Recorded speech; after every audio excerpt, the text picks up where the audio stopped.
Hey, Darren LaCroix, how you doing, buddy? I'm great. I want to know 5 through 1.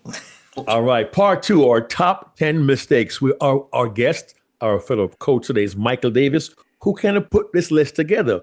We did the top 10, 9, 8, 7, 6 last week. Number 5 in our list of mistakes is the guide isn't clear or the guide is the same person as the hero. Anyone can give a presentation. Few deliver unforgettable presentations. What's the difference? You're about to find out. Welcome to the Unforgettable Presentations Podcasts with your hosts, world champion speakers and coaches Mark Brown. Your life tells a story, and there's someone out there who needs to hear it. And Darren LaCroix. Stage time, stage time, stage time. Ready for some powerful presentation ahas? Let's dive right in.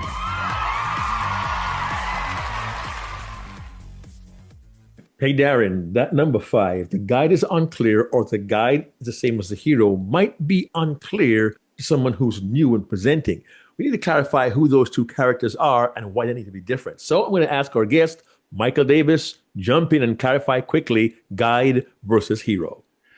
Well, this is a lot of confusion in storytelling, even amongst coaches, Mark. The three of us have heard this. There's this idea of the hero's journey. That's kind of in the lexicon now. The hero is the main person going through the journey who faces obstacles and overcomes the challenges. Well, the guide, who's sometimes called the hero, is the one who provides the wisdom. I've even taken to calling that person now the compass that shows direction to the person who's trying to overcome the problem. But this is the person who's providing the wisdom and cannot be the same person as the character who's overcoming the obstacle. It says a lot. I'm not saying a lot, I realize. But one of the challenges we often see is that people try to be both the person with the challenge and the person with the solution. Well, in that case, you sound very special. But people can't relate to you. You can be one or the other, but not both. Yeah, and sometimes the guide isn't always a human being. The guide can even be an inanimate object. A guide could be a cartoon character. But it's the source of the wisdom is somebody who is not the individual hero who is going through the journey, but their wisdom, their insight, their direction gives that hero just what they need to overcome the obstacle that they face. Any thoughts on that, Darren, real quick? Yeah, I refer to the person as the guru. Now, all of us are correct. It's just what you're comfortable with or what you used to. Doesn't mean one's better than the other. You got to go with what works. And I just like the idea of calling the person a guru. So the hero, the Luke Skywalker, needs the guru who is Obi-Wan Kenobi, which again could be a book. It could be an audio tape. In my championship speech, it was Brian Tracy on the audio tape. It could be Wadwick, a teddy bear that speaks to you. We just need the wisdom dispelled from somewhere. Now the hero takes on the wisdom. And now the hero uses the wisdom, and now they're different because of that.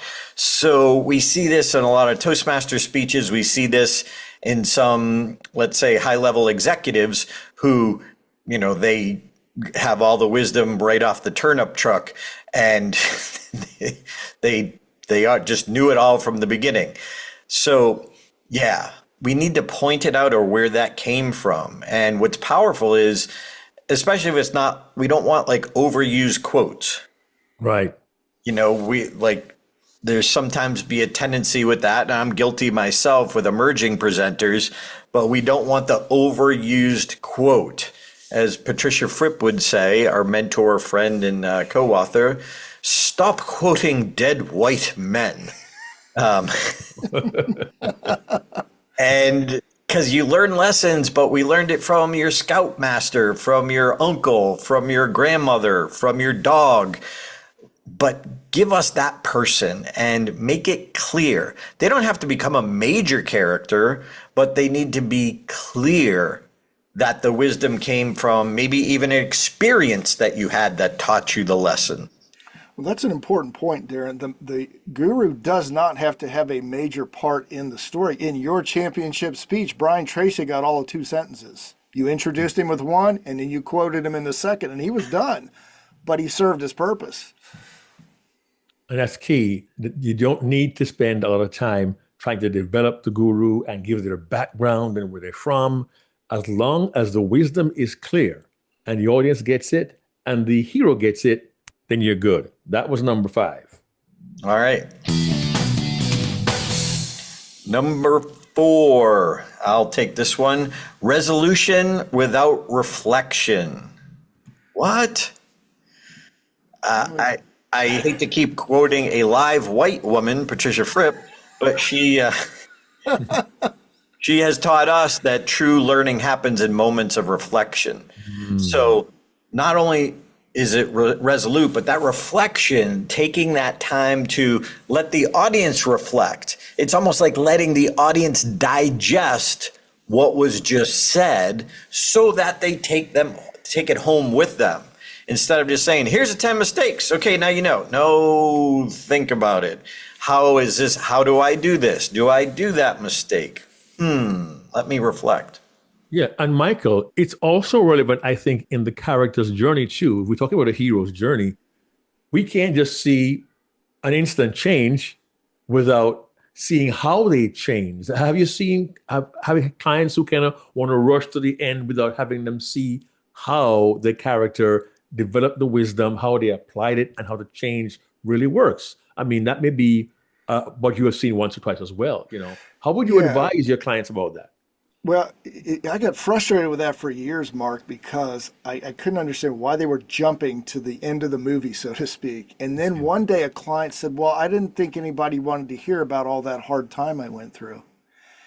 Bingo, I now have my problem solved. They just taught me what the challenge was, that people don't see the value of their struggle. And Darren, you have a great quote that I completely paraphrase. I never get it right. Show me your struggle and you show me there's something else you say. Take away my struggle. Take away my struggle. Is that right, Darren? Take away my struggle, you take away my growth. That's it. And if you don't show the audience your struggle, they can't relate to you. Again, it goes back to, well, you're special. You went to bed with this problem and you woke up feeling better. That's awesome for you. Not good for me. Not very practical. No. So make sure it's very clear what the character has to go through to learn, to grow. So the resolution makes more sense and more palatable. It also gives us, the audience, hope for our own struggle as well.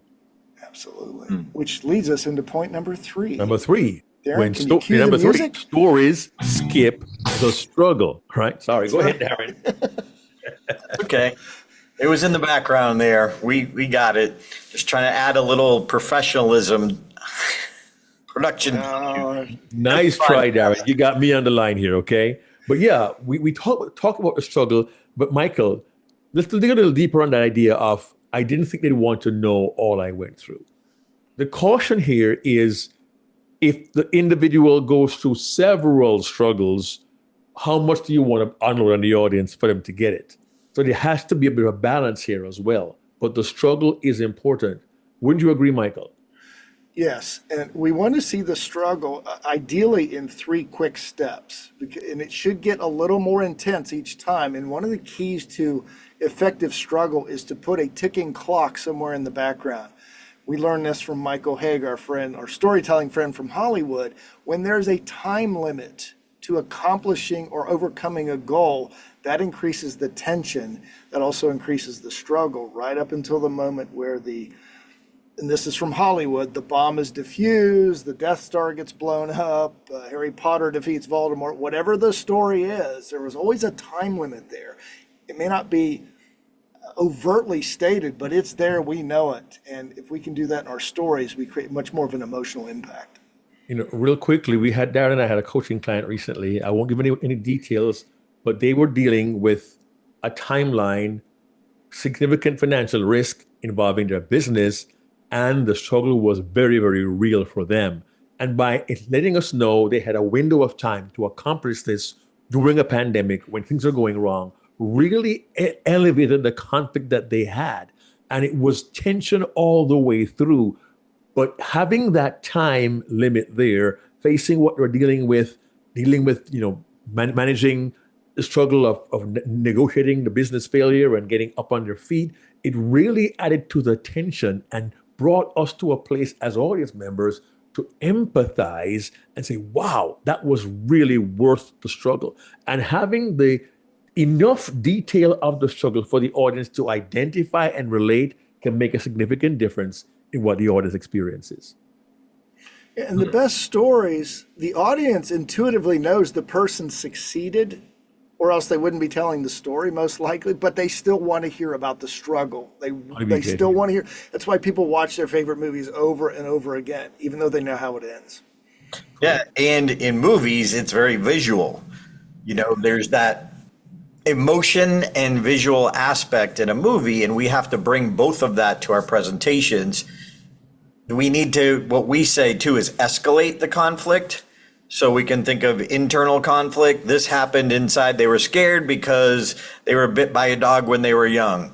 And then on the outside, the external, this dog looked like Cujo running at him. So you got the childhood thing, you got the visual as well. Like in my favorite movie, Rudy, he gets physically hit and knocked down and gets back up. Physically hit and knocked down and gets back up. It is the struggle where a lot of people emotionally relate to the struggle. So they need that element of hope that gets them to say, okay, me too. And okay, well, what did they do? They kept getting up.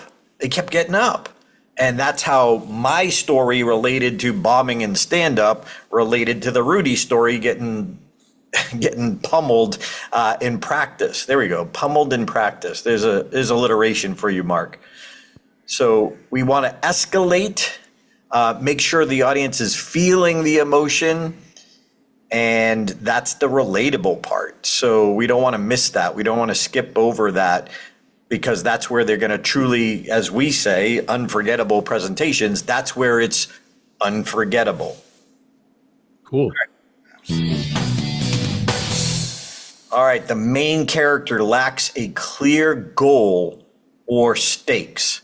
What's at stake? I know Chris McGuire talks about that a lot, as well as Michael Haig does, but we don't know the desire. We don't know the goal. If we're not clear on that and what's at stake, well, what's going to happen if they don't get it? Even if it doesn't become part of it, as great presenters, as great storytellers, we need to dive into it, explore it, and see which elements. So Mark, for example, thinking of number 3, stories don't skip the struggle. Sometimes we have the opposite effect. We've had with one client that we won't mention the person's name, but there was so much struggle. It was the opposite, that this person died and this person died and this person died and this person died, all in a very short time frame, which is brutal struggle. Yeah. But at the same time, it can be too much for the audience. So we've got to see which of them best represents, almost like we talk about sometimes condensing characters. We have to condense the struggle and maybe let 1 or 2 things represent 32 things. But having that clear goal that we as the listener know, this is the goal of the hero or the main character. And real quickly, one thought on that. Sometimes we make the goal the what, when the goal should be the why. For example, we're talking about, it's a struggle. I got to get on the highway. It's late. I got to be there by 5:30 p.m. It's already, 5:10. It's 20 minutes more. I don't know if I'll make it in time. I got to make sure. And we see the struggle to get there. But why trying to get there? Why? It's your 7-year-old daughter's first ballet recital, and you promised her you'd be there. That's the goal. The goal is not so much getting there. The goal is not disappointing your little girl. So I would invite everyone to think about what you state as your goal. Not so much the what, but should it be the why? Thoughts, Michael? Well, if you're listening to this, Mark did something brilliantly there. He gave us specific details. looking at the watch. I got to be there at 5:30. It's 5:10. Traffic all. Oh my gosh, am I going to make it? I don't want to let down my little girl. Specificity in those details makes for a clear goal. And right there, any of us that are parents that listen to that are like, oh yeah, been there, and I didn't want to let my kid down. Love that. Yeah, that's big. Having the clarity. And this isn't you, the presenter. This is the character in the story. We need to know their goal, not your goal. So that might be a client goal. If you're telling a story about a client example, here's where they were, here's where they wanted to go, and here's why. It's at stake. Like, we've got to take the time to almost make sure those important structure points are there, or we know the whole story. So we fill in the blanks for ourselves. And like, why don't they get it? Because you weren't clear. Because you didn't get coached. You didn't take the time to get that perspective. All right, I'm letting my my inner voice come out.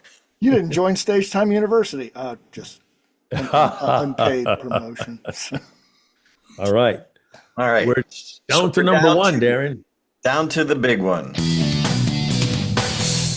Number one, Michael Davis, let's have you take this. Well, thank you, Darren, for offering to let me do it. It's so good to be on your podcast today. Isn't it great outside? There's the example of a weak or wandering opening that has no impact. Look, depending on which research you see. Thank you. I'm here for the rest of the podcast. We have a few seconds. And maybe not even that, because people are judging us even before we speak. They're listening to our introduction. But we've got to have a strong opening that lets them sit up and say, this is different. And we don't do that by saying, thank you, great to be here. As our friend Craig Valentine calls them, unpleasant pleasantries. Do something. Ask a question. Make a startling statement, a quote. Jump into a story that gives context to what the audience is about to listen to. And it's funny, I have an opening I do for speakers. I say, stop giving speeches. I was in Jaipur, India last week, and I opened one of my talks with that line, stop giving speeches. Start delivering experiences.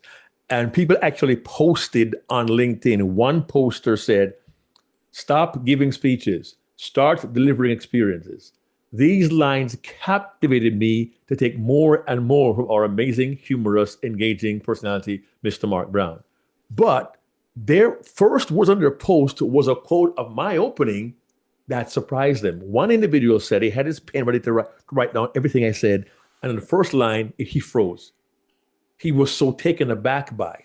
It wasn't, hey, it's great to be in Jaipur, India. It wasn't, my wife and I are glad to be here. I love my outfit. No, it was right away to the point, and it was for them captivating.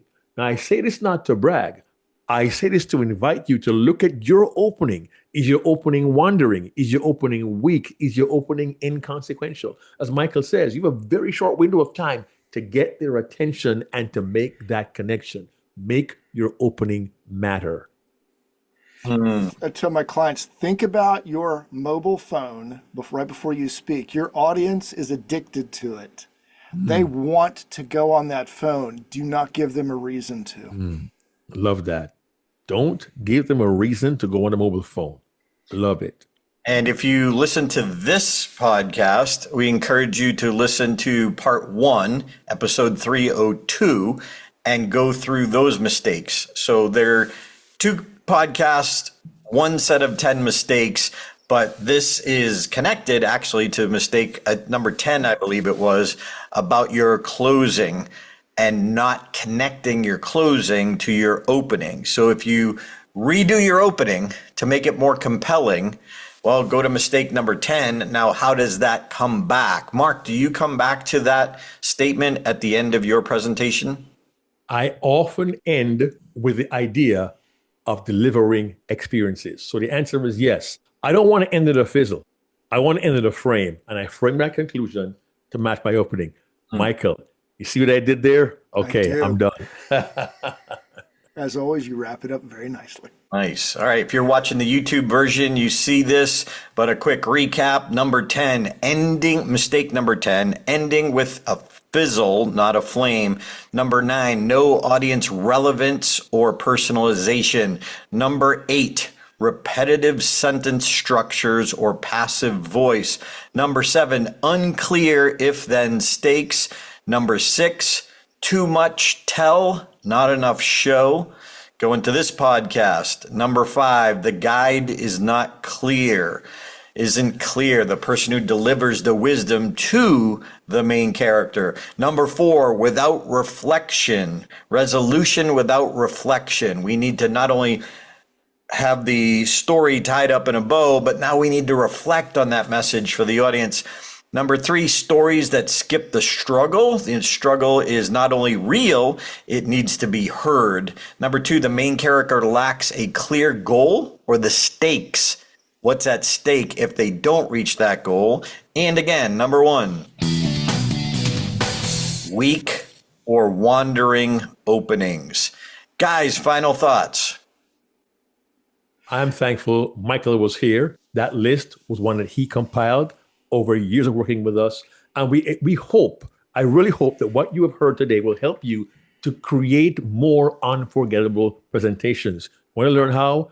Come to Stage Time and join us. Michael.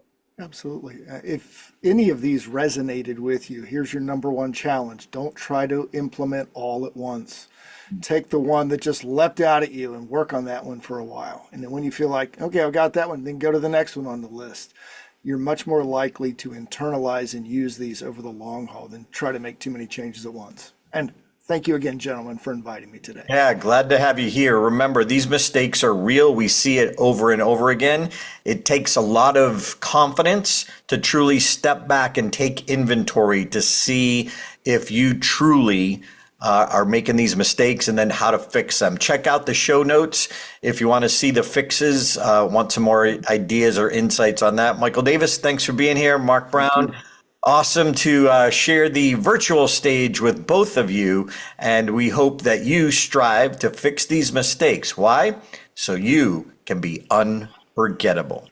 Hey there, this is Darren LaCroix. Thanks for checking out this podcast episode on YouTube.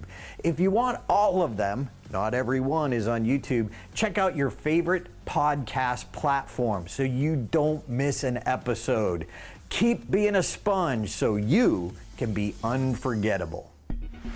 Check out StagetimeUniversity.com, where good presenters become unforgettable.